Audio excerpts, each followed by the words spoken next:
एक संतुष्ट ग्राहक एक चलता फिरता विज्ञापन होता है। हेलो नमस्ते दोस्तों, कैसे हैं आप लोग। मेरी बात को शायद आप समझ रहे होंगे। आज मैं कश्मीरी फाइल्स के बारे में बात करना चाह रहा हूँ। कश्मीर फाइल्स जो विवेक रंजन अग्निहोत्री द्वारा निर्देशित है।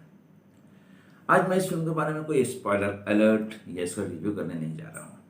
आज मैं बताने जा रहा हूँ एक फिल्म जिसे आज खूब तारीफ हो रही है।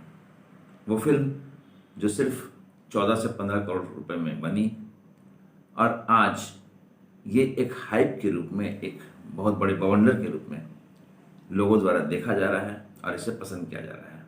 इसको रोकने की तमाम कोशिशें नाकामयाब रही, लेकिन ये फिल्म ऐसा नहीं है कि तुरंत बन गई। इसे बनाने में विवेक रंजन अग्निहोत्री को एड़ी चोटी का जोर लगाना पड़ा, काफी दर्द सहना पड़ा।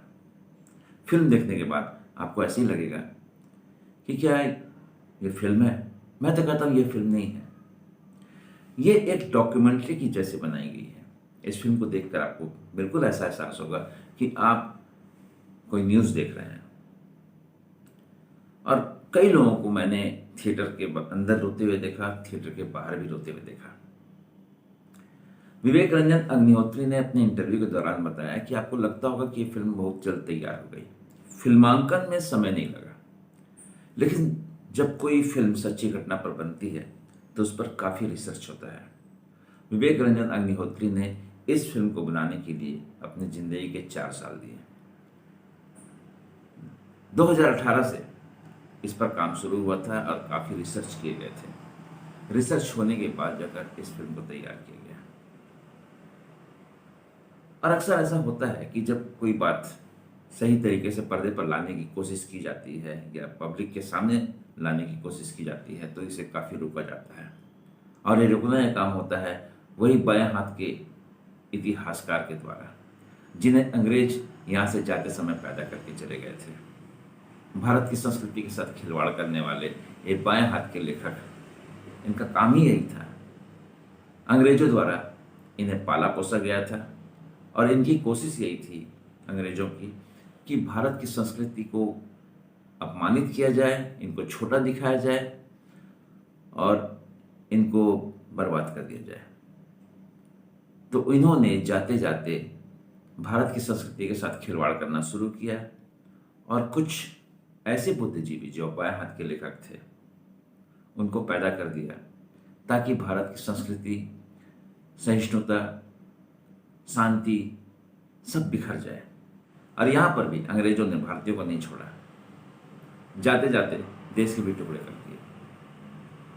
कुछ राजनीतिज्ञ थे, पॉलिटिशियंस थे जो अपने स्वार्थ के लिए देश के टुकड़े को बचा नहीं पाए।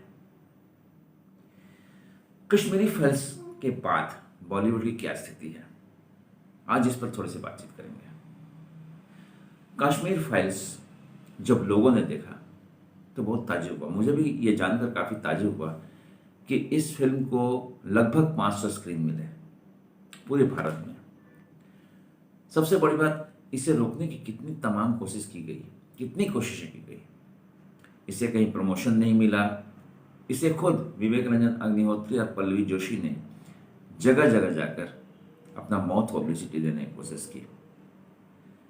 कई बड़े प्लेटफॉर्म पर जब लोगों को बुलाया जाता है फिल्म के प्रमोशन के लिए, इस फिल्म का प्रमोशन के लिए किसी भी इवेंट के जो मैनेजमेंट थे वो तैयार नहीं थे। यहाँ तक कि कपिल शर्मा शो में भी इसे प्रमोट करने से इनकार कर दिया। मराठी के एक चैनल ने इन लोगों को जरूर बुलाया था और इन्हें प्रमोट करने का अवसर दिया था, लेकिन कहते हैं ना, सच्चाई छुप नहीं सकती बनावट के उसूलों से और खुशबू आ नहीं सकती कागज के फूलों से। लोगों ने फिल्म देखी। जब लोगों ने इस फिल्म को देखा तो रोने लगे। लोग बाहर आए और अपनी बात रखी। आज मैं बहुत शुक्रगुजार हूं उन यूट्यूबर्स का जिन्होंने इस फिल्म का प्रमोशन के लिए कोई भी कसर नहीं छोड़ी। मैं जिस विषय पर अपनी चैनल बनाता हूं उस फर्टिनिटी में कुछ लोग ऐसे हैं जिन्होंने इस फिल्म को प्रमोट करने में कोई कसर नहीं छोड़ी और मैं उनका दिल से आभार व्यक्त करता हूं। जैसे प्रतीक बोराडे है, साहिल भाई हैं, सूरज कुमार है, वारेण्य जंक्शन के नरेंद्र जी हैं और इस तरह के तमाम कई लोग हैं जिनके नाम मैं नहीं ले पा रहा हूँ, लेकिन इन्होंने ईमानदारी से पूरे जनता से अपील की कि इस फिल्म को देखें। इस फिल्म के रिलीज होने के बाद बॉलीवुड से प्रतिक्रियाएं आनी शुरू हो गई। ये वही बॉलीवुड है जिसे काफी हेट की नजर से देखा जाता था, क्योंकि नेपोटिज्म, पॉलिटिक्स इसका एक हिस्सा बन चुका था और बॉलीवुड लगभग ऐसा लग रहा था कि दफन होने जा रहा है। इसने घुटने टेक दिए थे साउथ फिल्म इंडस्ट्री के सामने। अब आप कहेंगे कि साउथ फिल्म इंडस्ट्री क्या इंडियन फिल्म इंडस्ट्री नहीं है? बिल्कुल है। इज्जत की निगाहों से क्यों देखते हैं? उसकी वजह यह है कि वहां पर हमारे संस्कृति के साथ खिलवाड़ नहीं होता है। वहां पर भी नेपोटिज्म है, लेकिन वो फेयर गेम खेलते हैं। तो बॉलीवुड में भी अगर कोई अच्छा कलाकार है, वो भले ही किसी बड़े एक्टर का लड़का हो या लड़की हो, तो उसे प्रमोट कीजिए, कोई प्रॉब्लम नहीं है। लेकिन किसी के पास अगर कला ही नहीं है और उसे आप कलाकार बनाने जा रहे हैं, तो आपको ट्रोल किया जाएगा। फिल्म के रिलीज के समय किसी के मुंह से कुछ भी नहीं निकला था, लेकिन मैं शुक्रगुजार हूँ आर माधवन का। उन्होंने सबसे पहले ट्वीट करके कहा कि इस फिल्म के बारे में सुना और मैं इस फिल्म को देखना चाहता हूँ। जवाब में विवेक अग्निहोत्री ने कहा कि मैडी फीडबैक जरूर देना। इस पर माधवन ने कहा जरूर चीफ। उसके बाद कंगना रनौत ने अपने अंदाज में अपने गुस्से को जाहिर किया। फिर अक्षय कुमार आए, परेश रावल आए, और देखते देखते तमाम ऐसे कुछ बॉलीवुड के एक्टर्स इस फिल्म के समर्थन में आने लगे हैं। लेकिन कुछ लोग होते हैं जो बाएं हाथ के लेखक के समर्थक होते हैं, वो इस फिल्म को कभी भी सपोर्ट नहीं करेंगे। तो मैं ये कहना चाहूँगा कि वैसे लोग जो भारत तेरे टुकड़े होंगे और आज़ादी के नारे लगाते हैं, तो ये सपना देखना छोड़ दें, क्योंकि अब उनको आज़ाद करने के लिए हमारी इंडियन आर्मी है। और रही बात भारत के टुकड़े के, तो अब टुकड़े नहीं होंगे। हमारे हिंदुस्तान के बहुत सारे टुकड़े हो चुके हैं। अब भारत एक ही रहेगा और इसे कोई नहीं तोड़ सकता। अगर आप चाहेंगे कि हिंदू मुस्लिम का एंगल देके से तोड़ा जाए या फिर कोई और भी एंगल देके तोड़ा जाए, तो ये पॉसिबल नहीं है, क्योंकि इंडिया एक बहुत बड़ा डेमोक्रेटिक स्टेट है और इसकी इज्जत सारी दुनिया में है। तो ये जो कुछ छोटे मोटे टुकड़े गैंग जो है, उनके कहने से कुछ नहीं होता है। भारत एक था, एक रहेगा। अब तक हमने अपने भारत को संभाल के नहीं रखा था, जो काफी विशाल था। और इस फिल्म को देखने के बाद मुझे एक बहुत ही अफसोस हुआ इस बात को देख के कि चलिए, पिछले 800 साल में हम गुलाम थे। 800 पहले हम लोगों पर जुल्म होते थे, ये मैं माना। अंग्रेज आए, उन्होंने हम पर जुल्म किया, ये भी मैंने माना।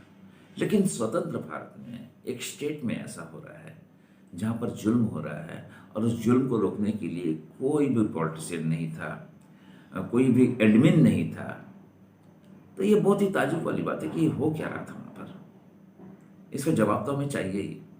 मुझे तो इसका जवाब चाहिए। आप में से कितने लोगों को जवाब चाहिए? आपके कमेंट का मैं इंतजार करूँगा। और ये जो त्रासदी हुई, ये जो वायलेंट हुआ, ये जो नरसंहार हुआ, मैं नहीं चाहता कि इंडिया में फिर कभी हो।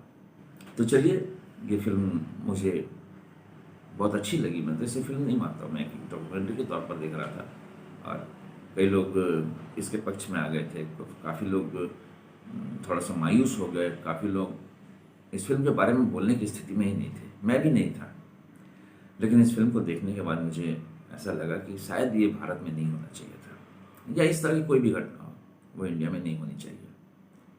इस फिल्म को 14 से 15 करोड़ में बनाया गया, और मुझे लगता है कि ये फिल्म अपने लागत से 4 गुना की कमाई जरूर करेगी। यानी 60 करोड़ का बिजनेस ये फिल्म जरूर करने वाली है, और इसे हर इंडियन को देखना चाहिए, ताकि उनके अंदर में जो एक दूसरे के प्रति द्वेष है वो खत्म हो जाए, अपने कल्चर को याद रखें, हमारे सहिष्णुता को बरकरार रखें और तैयार रहे कि इस तरह के लोग अगर फिर कभी हम पर जुल्म करने की कोशिश करें तो उसका मुकाबला कर सकें। मैं एक बार फिर से थैंक्स कहना चाहूँगा विवेक रंजन अग्निहोत्री जी को, जिन्होंने इतने बोल्ड विषय पर फिल्म दिखाने का साहस किया।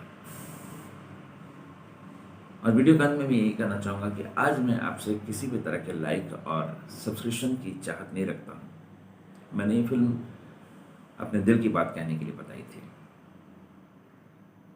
मिलते हैं अगले वीडियो में, तब तक के लिए दीजिए इजाज़त। जय हिंद।